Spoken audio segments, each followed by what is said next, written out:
આપણે જે વાત કરીએ એમાં કોંગ્રેસને તો ઉમેદવાર પણ ભૂતકાળમાં મળ્યા નથી.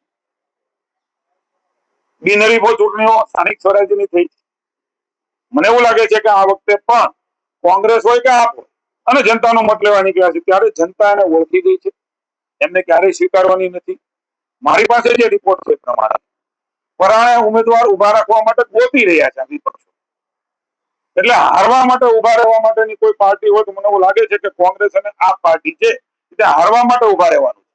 ભારતીય જનતા પાર્ટી એ મેનેજમેન્ટ, સંગઠનાત્મક વ્યૂહરચના, સંગઠન અને પારિવારિક તાકાત ઉપર જીતે છે. અમારો પરિવારનો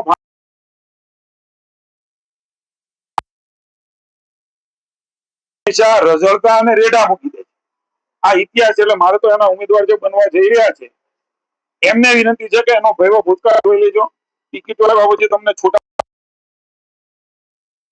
સંગઠન છે, ને દિશા છે, ને નીતિ છે. ત્યારે ભારતીય જનતા પાર્ટી એ એકદમ પરફેક્ટ રીતે જનતાના આશીર્વાદ લેવા માટે થઈને એ મેદાનમાં ઉમેદવારની સાથે પડખે ઉભી રહે છે.